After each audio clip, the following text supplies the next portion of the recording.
Hi everybody, it's You Had to Ask, the show where I answer your questions, and this week's first question comes to me from Rune Munch Pedersen, who says, in Voyager, episode 24, season 2, Tuvix, Neelix and Tuvok are merged into one being, and the episode is about the ethic and moral problems in sacrificing the life of one person to resurrect the lives of two already dead people. In the end, the captain makes the decision to sacrifice the one to bring back Neelix and Tuvok. All considerations aside that it is an episodal TV show with ongoing characters, is Janeway evil? Always nice to start off with a Star Trek Voyager question, I think. For those of you who don't know which episode he's talking about, or perhaps those of you who have never watched Star Trek Voyager, maybe because you have fulfilling relationships and rich, rewarding lives. It's the episode where two of the characters, Tuvok, the Vulcan security chief, and Neelix, the alien who was also the cook and was kind of just hanging around for nondescript reasons, they're merged in a transporter accident. Like they're beaming back from someplace and the transporter malfunctions and it kind of smashes them together and makes a completely new person from Tuvok and Neelix.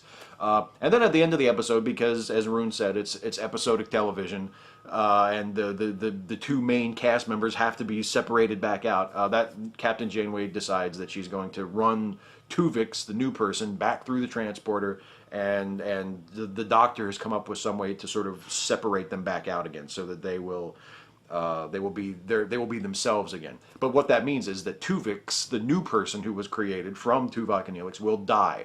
And I think she does commit murder there. I think she is a killer. I mean, the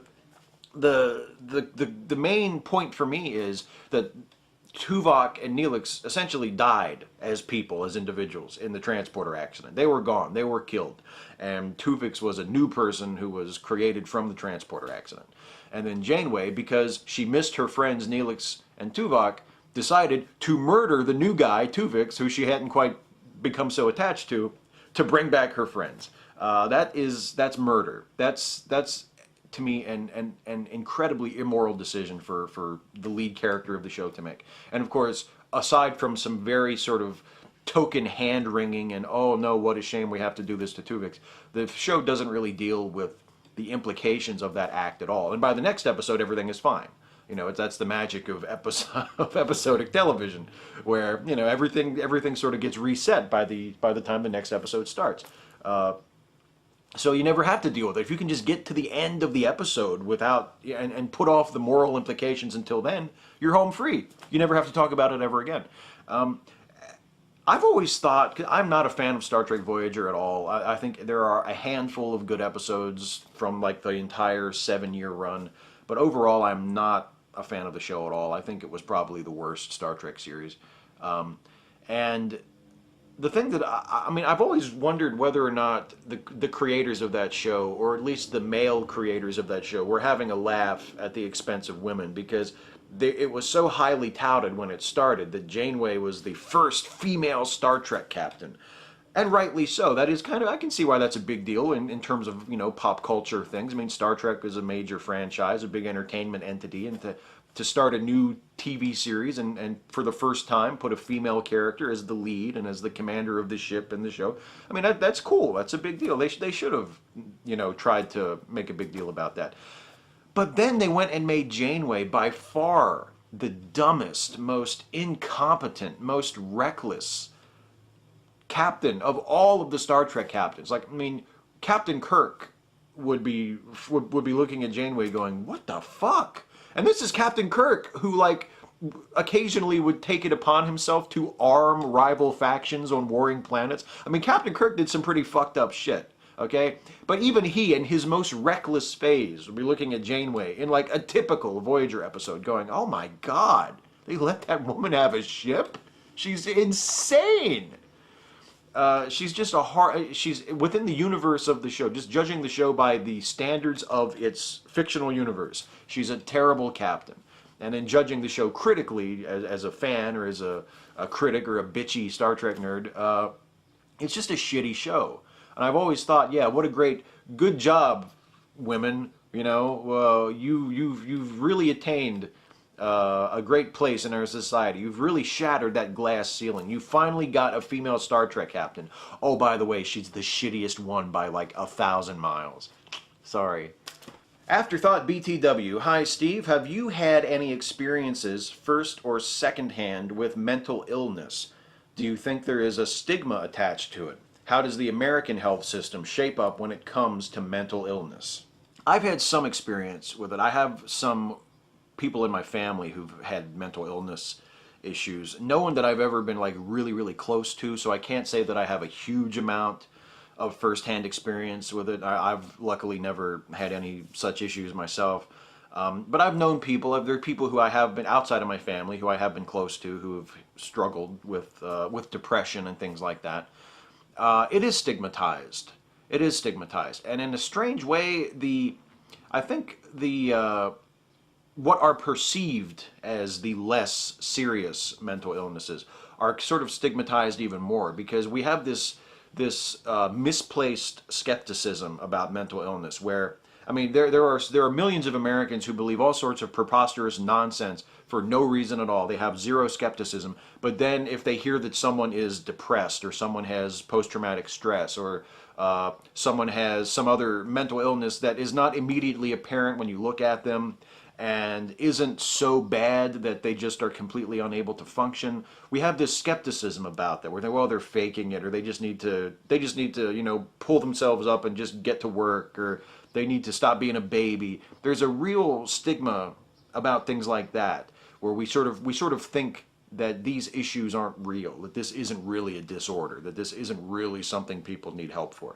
And that's a problem. If you have a really serious mental illness, if you're a schizophrenic, or you're severely depressed or bipolar, or you have some sort of mental illness that is undeniable, that makes it very difficult for you to function, where you can't hold down a job, or you've attempted suicide, or your life is just in shambles because of it, we're more ready to accept that. But it's like you have to be a complete mess. You have to be absolute rock bottom, or you have to be severely mentally ill before we will acknowledge, okay, yeah, that's a problem, get that person some help. People who just struggle with it every day have a hard time, and because we don't see it, therefore we just assume that it doesn't exist, or that the person is making it up, or that they're just lazy, or that they just take things too personally, or whatever the problem is. And that's a problem. The other problem is that, and you mentioned the healthcare system, this is a problem with physical illness as well as mental illness, but I know with mental illness, from people I've known who, for instance, have sought out psychiatric counseling, their insurance only covers a set amount of psychiatric dates a year, of counseling sessions a year. And I mean, obviously your plan and your insurance company, your mileage may vary, but this one person I'm thinking of in particular, who I'm close to, who was seeing a counselor, had, I think, 12 sessions a year covered by insurance, which is fine if you have to go to see your therapist once a month, but a lot of people need to go see their therapist twice a month, or even once a week, or even more often than that. I mean, it just depends on what their doctor determines their needs to be. And that's a tough spot, and that's not fair. And it's something that it's a problem with the whole private insurance healthcare delivery system, which I think we should just do away with. I mean, it's a huge problem with that. And it's also a problem of, again, treating this like, well, come on, it's not that big of a deal. I mean, they're just depressed. They're just, they just need to lighten up. They just need to go for a walk and listen to the wind in the trees, and they just need to cheer up. And it's not anywhere near that simple. If you actually have depression, or you have a mental illness that is seriously affecting your mood or your ability to function, it's definitely something that is unfairly stigmatized, and it's something that we do really need to improve the way we treat it. And again, I haven't even mentioned like violent mental illness, people who have violent outbursts because they're very severely mentally ill. I mean, that's a whole different layer of the problem, and that gets talked about a lot.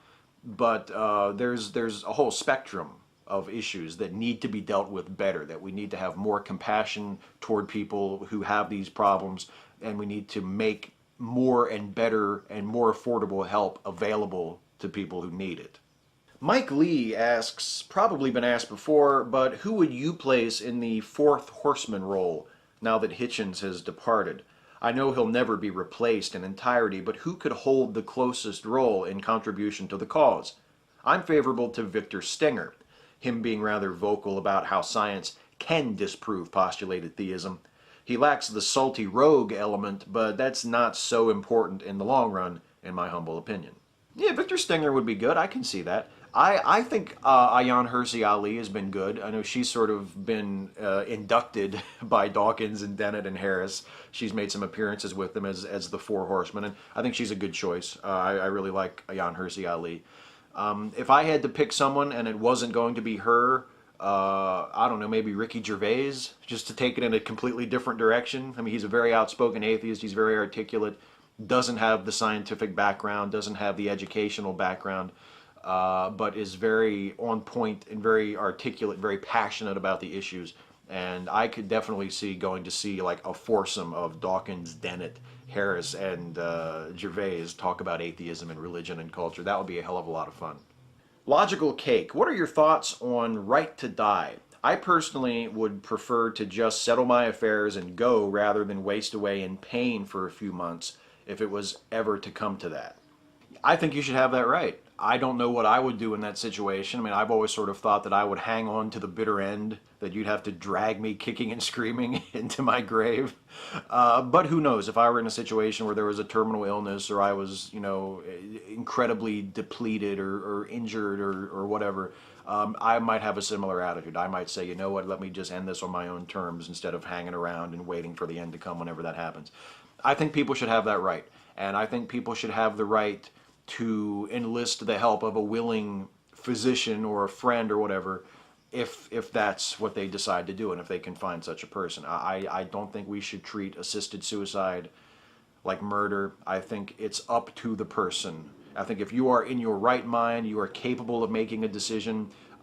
If you want to have a process where you have to go through some sort of a documentation to make it clear or to make it legally binding that you are making this decision, that you are not being coerced, you're not being murdered, you seriously want to end your life, that's fine, maybe that's appropriate, but I think people should have the right to end their own lives, and I think it should be their decision.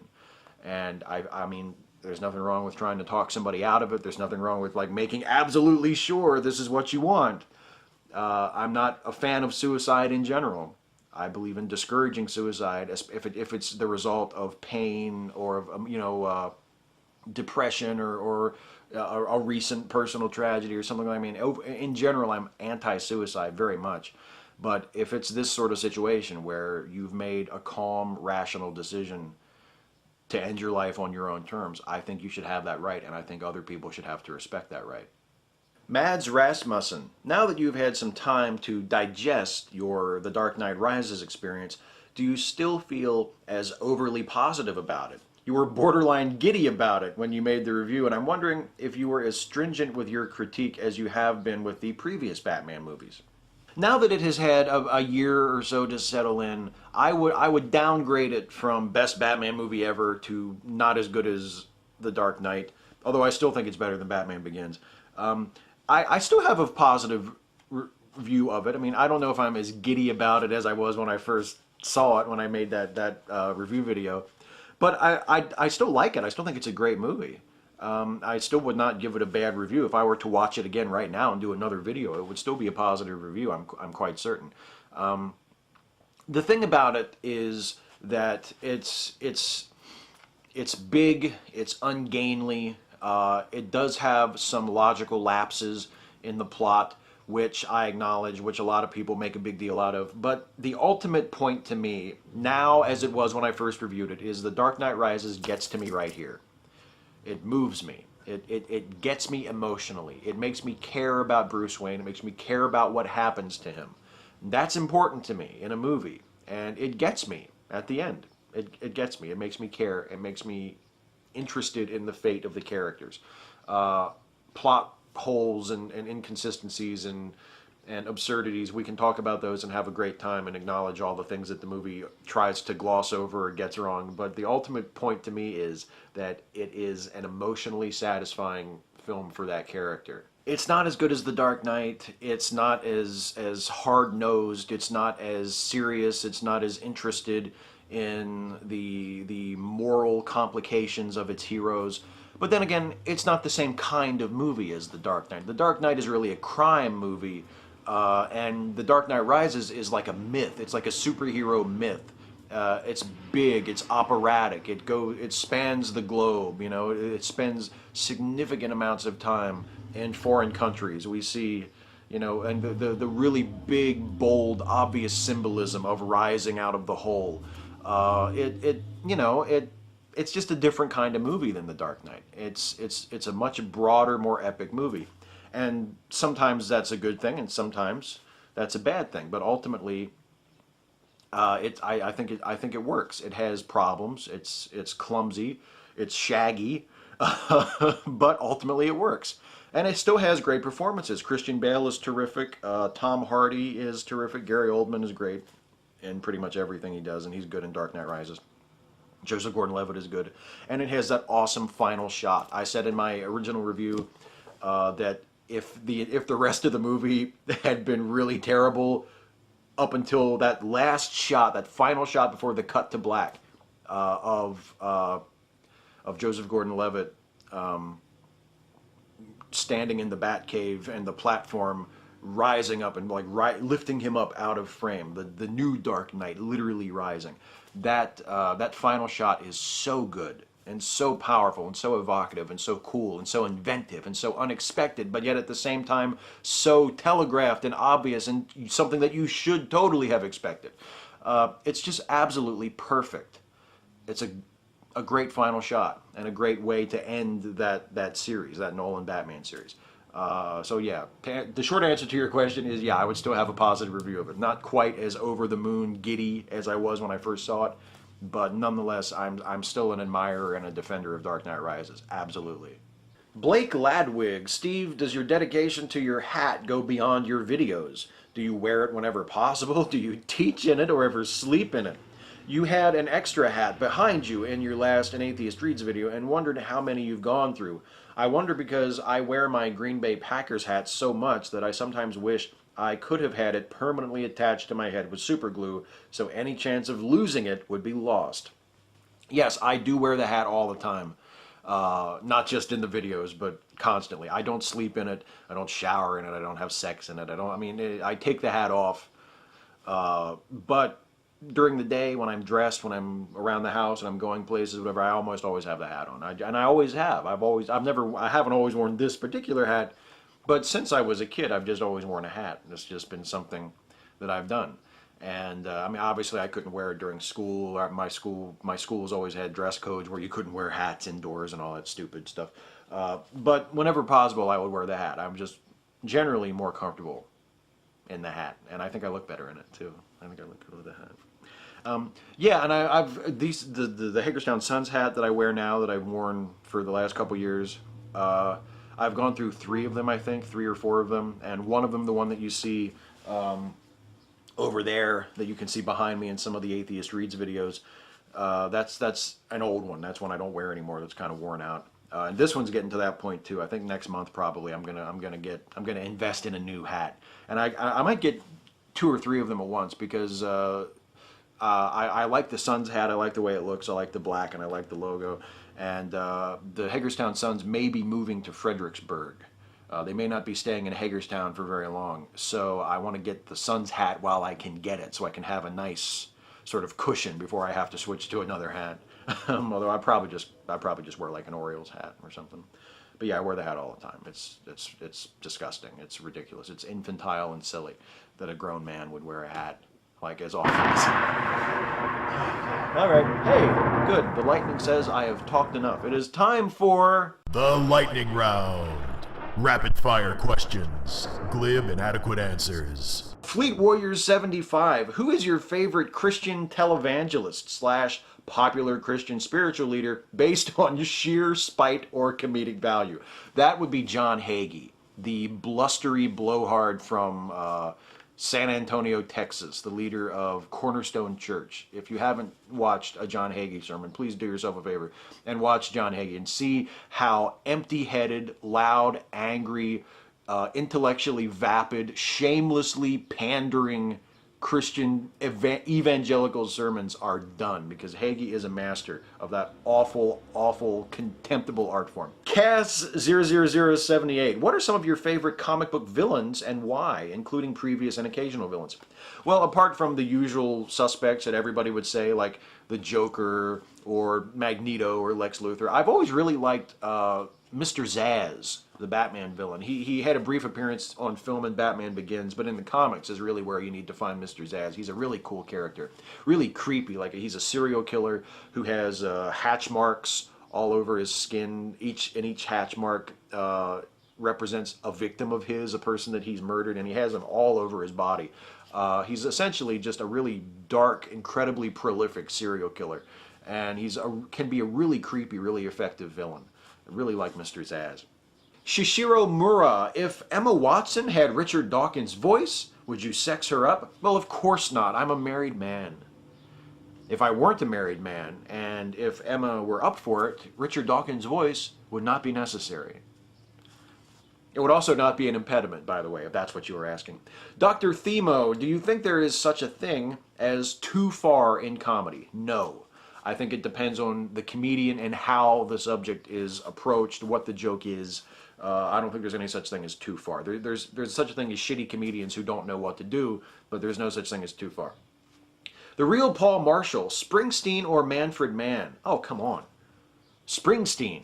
Springsteen. Not only did he write the song, but his lyrics actually make sense. Cut loose like a deuce, another runner in the night, as opposed to wrapped up like a douche. What the fuck does that mean? Read the lyrics to songs before you cover them, Manfred Mann. Or at least if you're going to change the lyrics, change it to something that fucking makes sense. Wrapped up like a douche. What the fuck is that? Ryan Swanson. Steve, I don't think I've ever heard your opinion of the film Eyes Wide Shut. I know you're a Kubrick fan, as am I. What would you give it out of 5 stars? 5. Eyes Wide Shut's one of my favorite films. Radical Bacon, would you dye your beard pink for a good cause? No. And Mood to the Hood, Edward Snowden, hero or traitor? I would say neither. I'm not comfortable calling him a hero. I'm certainly not comfortable calling him a traitor. I think it's a very, very complicated process, a very complicated issue. I think the things that he said, the things that he released to the public is information that people have the right to know. I mean, I think maybe from the government's perspective, he might be a traitor, but from the perspective of the Constitution, of the American people, of our right to know what our government is doing, I don't think he's a traitor at all. But then again, I think it might be a bit too far to call him a hero as well. And that is it for the lightning round. That's it for the questions this week. Before I get out of here, of course, I want to do a shout out. And this week's shout out goes to AnswersInEddas. AnswersInEddas has a great channel. Not very many videos, only I think about 4 videos right now, and just a couple of hundred subscribers. But the 4 videos he has up right now are absolutely excellent. There's a 3-part series about William Lane Craig and refuting William Lane Craig.